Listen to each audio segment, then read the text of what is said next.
MIM उन लोग की पार्टी नहीं है जो लोग अपनी जात के लिए लड़ते हैं। एमआईएम उन लोगों की पार्टी है जो अपनी जमात के लिए कुर्बानी देने का जज्बा रखते हैं। ये कुर्बानी का जज्बा जिसको होगा वो एमआईएम में रह पाएगा, जो जिसका जज्बा नहीं होगा वो इसमें नहीं रह पाएगा। अख्तुल ईमान अपनी खुदगुमाई नहीं करना चाहता। अख्तुल ईमान अगर अपनी जात की, अपनी जमात की, अपने कौम की, अपने इलाके की अगर लड़ाई नहीं करता, जमीर फरोश होता तो गली गली नहीं फिरता, बिहार का वजीर बनकर खाती जिंदगी गुजार सकता था। एक बार नहीं 3 बार वजारत अख्तुल ईमान के जूते तले आई और अख्तुल ईमान ने अपना ईमान तब्दील नहीं किया। 2014 में भी मैं जब राजद से रिजाइन करके आया था, मौलाना साहब साहब इलेक्शन लड़ रहे थे, भाजपा लड़ रही थी, मैं लड़ रहा था, मैं राजद से रिजाइन करके आया था। मुआहदा यही था कि एमपी बन जाएंगे, एमपी नहीं बनेंगे तो आपको एमएलसी बना करके मंत्री बनाने का काम करेंगे। अल्लाह का शुक्र है अख्तुल ईमान ने उस वक्त अंधेरा था बिल्कुल और परवाह नहीं किया। मैंने समझा मेरी कुर्बानी से अगर मेरी कौम को फायदा होगा तो 70 बार मुझे जिंदगानी मिले, 70 बार कुर्बानी देने के लिए मैं तैयार रहूंगा। मेरे भाइयों, आपके और हमारे बाप दादा ने जो वोट दिया है, ये वोट किस लिए दिया? ये वोट हुकूमतों को बनाने के लिए दिया। आज ये अजीज कह रहे हैं मेरे गांव तो सड़क नहीं बनी। देखो तकदीर के फैसले तो खुदा करता है, लेकिन ये आलम असबाब है, बगैर बादल के खुदा पानी नहीं बरसाता। आज यकीनन है कि उस असबाब को हमने इख्तियार नहीं किया। खुदा ने मुकद्दर में रोटी लिख दी है, तुम अगर हाथ में चलाओगे, मुंह में खोलोगे तो खुदा तुम्हारे पेट में रोटी घुसा नहीं देगा। इसलिए ये आलम असबाब है, असबाब को इख्तियार करना पड़ेगा। किसी जमहूरी निजाम में किसी कौम की तकदीर, किसी इलाके की तस्वीर, किसी नस्लों को उसका हिस्सा जब मिलता है, जब जमहूरी अमल में वो अपने आप को शामिल करता है। जमहूरियत में हमने अब तक वोट दिया और वोट देने में एक ही बात हमारी हुई, हमारा एमएलए जीत जाना चाहिए, हमारी सरकार बन जानी चाहिए। यकीनन है कि आपके अब्बा ने भी, मेरे अब्बा और मेरे दादा ने भी यही काम पिछले 75 सालों से किया कि हमने वोट देकर किसी को बैठाया और गुस्सा है तो उसको उठा दिया। और फजल से कुछ कहने भी लगे कि अरे मुसलमान लाल किला के फसिल पर नहीं बैठ सकता, लेकिन मुसलमान जिन्हें जाता है तख्त मिल जाता है, मुसलमान जिसे नजर फेल लेता है तख्त को उतार देता है।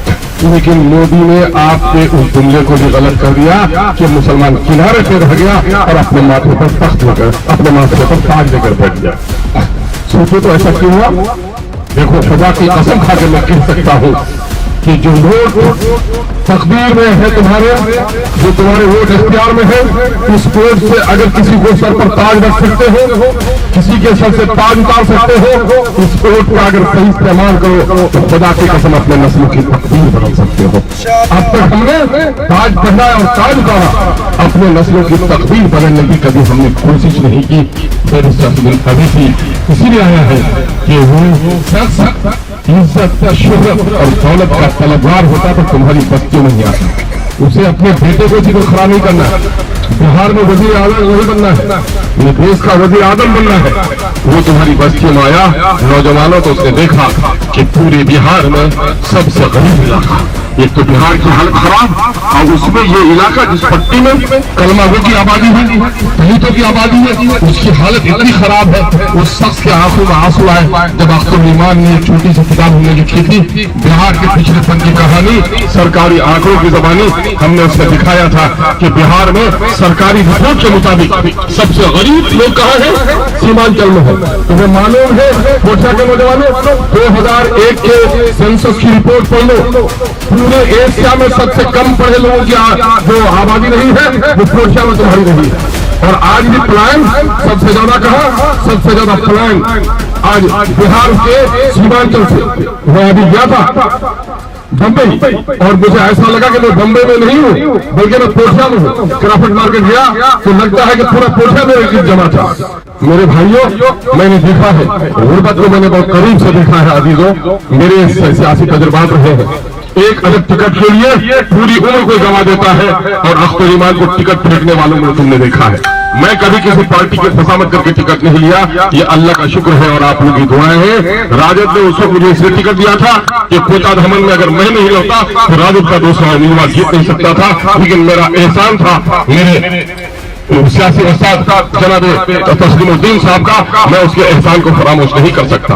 और नीतीश कुमार ने हमें बुलाकर टिकट दिया, 2009 में भी टिकट देना चाहा। मैंने कहा बीजेपी साहब बैठो, मैं जाऊंगा लड़ने, उन बेजमीरों में मैं नहीं हूँ। 2014 में जब उनको बीजेपी से अलग किया तब मैंने उनके टिकट पर इलेक्शन लड़ा और रिजाइन किया और जानते हो फिर क्या हुआ? मैंने 2014 में देखा था कि नीतीश कुमार जो पाजामा पहने हुए हैं उसके अंदर की जो चड्डी है वो चड्डी आरएसएस की चड्डी है। इसलिए ये आदमी कभी भी मुझे खड़ा करके और जिताना चाह रहा है बीजेपी के लोगों को। यह आदमी बीजेपी का है। लोगों ने कहा अख्तुल ईमान ने पागलपन का काम किया है, किसी पार्टी का टिकट को नहीं फेंकना चाहिए, अरे हिकमत से काम लेना चाहिए था। लेकिन जो आदमी दिल से सियासत करता है वो हिकमत नहीं, वो तो सदाकत के वसूलों पे चलता है लोगों। और अल्लाह ने उससे बेहतरीन राहें मेरे लिए निकाल दी। मैं समझता हूँ मेरी सियासी जिंदगी की सबसे बड़ी शहादत का जो दिन था वो उस दिन था जिस दिन मैंने उम्मीदवारी से अपने आप को वापस लिया था। मेरे लोग नहीं थे, लेकिन अल्लाह का शुक्र है मैं गमगीन नहीं था। मैंने सोच समझ कर फैसला किया था। मैं जानता हूँ कि कब्र मुझे नहीं पूछा जाएगा तुम एमएलए बनेगी नहीं, एमपी बनेगी नहीं, तुम्हारी हरकतों से तुम्हारी समाज को नुकसान तो नहीं हुआ, ये जरूर पूछा जाएगा।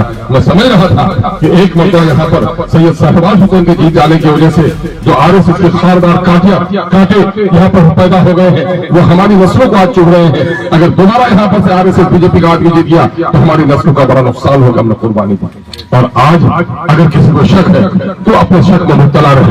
आज पूरे बिहार में आपके भाई ने, आप जिसके बेटे ने इतना न किया, सुनिए मैं आपको बताऊं इस वक्त कि क़यादत क्या होती है। हम किसी को तलाश करने निकले हैं, हम क़यादत को तलाश करने निकले हैं। और क़यादत क्या होती है हम में से बहुत सारे लोगों को मालूम नहीं है। क़यादत समझ लो, एक इंसान में अक्सर तमसीलों से समझाता हूं कि एक इंसान का वजन 70 और 80 किलो है। दोनों पांव कट जाए, दोनों जानू कट जाए, 10 दूनी 30 किलो का वो आदमी जिंदा है। जैद है, बकर है, अहमद है, महमूद है, अली अकबर है, हाथ से खा लेता है, रिक्शा पर चल लेता है। दोनों बाजू कट जाए तो पैरों से अपने मुंह में चमचियां डाल लेता है। हाथ पांव दोनों कट जाए कोई सहारा मिल जाता है, जिंदा रहता है, काम का आदमी है, जिंदा रहता है। लेकिन जब उसकी गर्दन कट जाए, जिसका वजन सिर्फ 4 किलो है, तो क्या वो आदमी है? वो लाश है, लाश। देखो जिस तरह जिस्म के अंदर में 10 किलो 15 किलो का बाजू और जानू कट जाए तो आदमी जिंदा रह सकता है, लेकिन 4 किलो 5 किलो वजन का अगर मुंडी की मुंडी अगर कट जाए तो लाश है। जिस तरह से जिस्म गर्दन के बगैर लाश है, कौम भी बगैर अपने लीडर के लाश की मानी है। मैं जिस कौम का कोई लीडर नहीं वो कौम मुर्दा कौम है। मैं तुम्हें एक बात पूछता हूँ, अक्सर जगह में पूछा है, शायद कुछ नए लोग हो, चौराहे के एक बच्चे से किसी ने पूछा बेटा तुम्हारा नाम क्या है? उसने बताया जो पूछता है बच्चा पर जवाब देता है। मंदिर के पुजारी का नाम, मस्जिद के नमाजी का नाम, फिर उससे कोई पूछता है कि बेटा तुम्हारे बाप का नाम क्या है?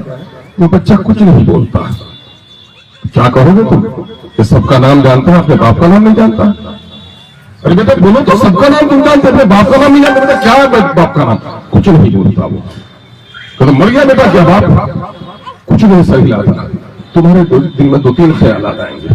लगता है इस बच्चे का बाप मर गया होगा, लगता है इस बच्चे का कोई कहने नहीं बाप नहीं मरा हुआ यार, तो पता कि बाप कोई चोर चुड़ैल टाइप का आदमी होगा, समाज का बदनाम आदमी होगा जिसका नाम लेते हुए शर्माता है।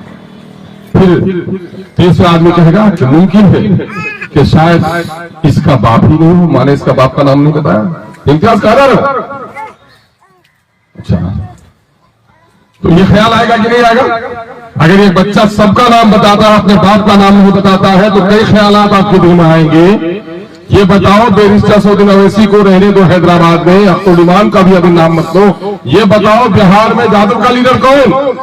लालू प्रसाद। आवाज से बोलो। पासवान का लीडर चिराग पासवान। मल्ला का लीडर मुकेश सहनी। माजी का लीडर माजी जीतन माजी। अब तुम्हारा लीडर कोई नहीं, लापता। जुम्मन अब्दुल।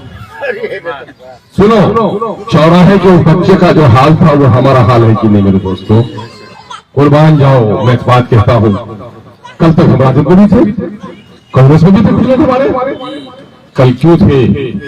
मेरी बेटियां हैं यहाँ पर, एक औरत के 10-12 साल तक बच्चे न हो तो अड़ोसन पड़ोसन के बच्चे को गोद में लेती है, भाई के बच्चे को, बहन के बच्चे को भीख मांगने आती है कोई दो थोड़ी देर, तो अपने उसके बच्चे को भी गोद में ले लेती है।